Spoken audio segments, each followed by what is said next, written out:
Mamadou Gandoba, bonjour. Bonjour. Je rappelle que vous êtes spécialiste en gestion publique. Aujourd'hui, on parle de croissance en Guinée. Les institutions financières et les autorités guinéennes parlent d'une croissance de près de 6%. Mais le panier de la ménagère n'a pas changé. Pour le Guinéen lambda, c'est un véritable paradoxe. Oui, évidemment, lorsqu'il y a une croissance, il faut faire en sorte que la croissance soit inclusive. Si elle n'est pas inclusive, elle devient une croissance affaiblissante.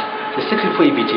La Guinée a eu à faire assez de réformes qui ont été des réformes porteuses qui ont permis aujourd'hui, n'est-ce pas, à avoir un taux de croissance très important. Ça fait des années qu'on n'a pas eu un tel taux de croissance. Maintenant, la seconde étape, c'est de faire en sorte que cette croissance profite à la population.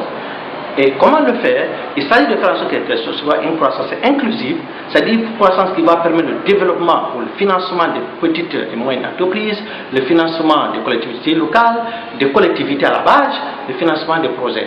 Ça, c'est fondamental. Et surtout faire en sorte que l'argent aille vers des projets qui vont permettre d'engager de l'argent. La croissance doit entraîner la croissance. Autre élément pour que la croissance... Alors aujourd'hui, ce financement inclusif n'est pas... n'est pas fait ou bien il est mal fait? S'il est fait, il est très limité, il est très insuffisant. C'est pourquoi il ne profite pas assez à la population. Mais ça n'est pas tout.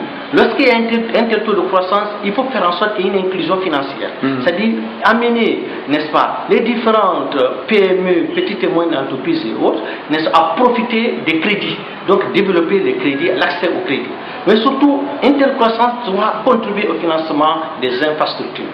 Ça, c'est fondamental, notamment les infrastructures porteuses, n'est-ce pas, de recettes, mais également des infrastructures porteuses d'emploi. Ça, c'est extrêmement important. Mais il faut pas se limiter là, parce qu'il y a un autre élément que les gens ne disent pas, parlent pas beaucoup, c'est la participation des femmes à l'activité économique. Elle constitue la cause la plus importante et la cause la plus active.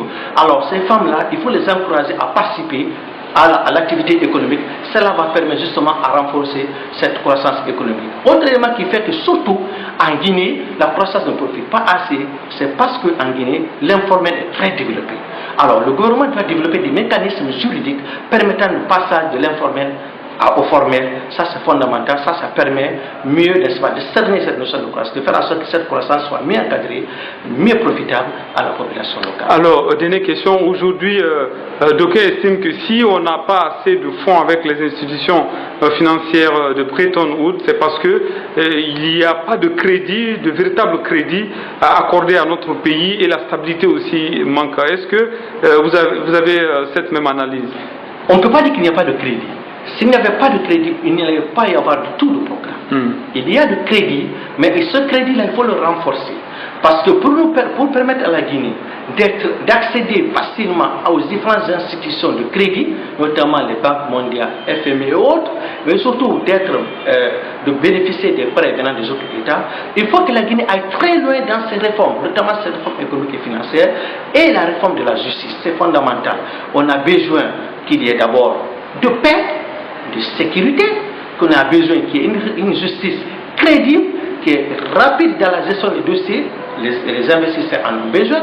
On a besoin qu'il y ait la mise en place de différents corps de contrôle, qu'il y ait une réforme économique et financière, qu'il y ait une inflation stable, mais surtout, on a besoin, n'est-ce pas, qu'il y ait des discours, n'est-ce pas, des discours réformateurs, des discours aussi qui permettent, n'est-ce pas, à la Guinée d'être concentrés sur l'essentiel.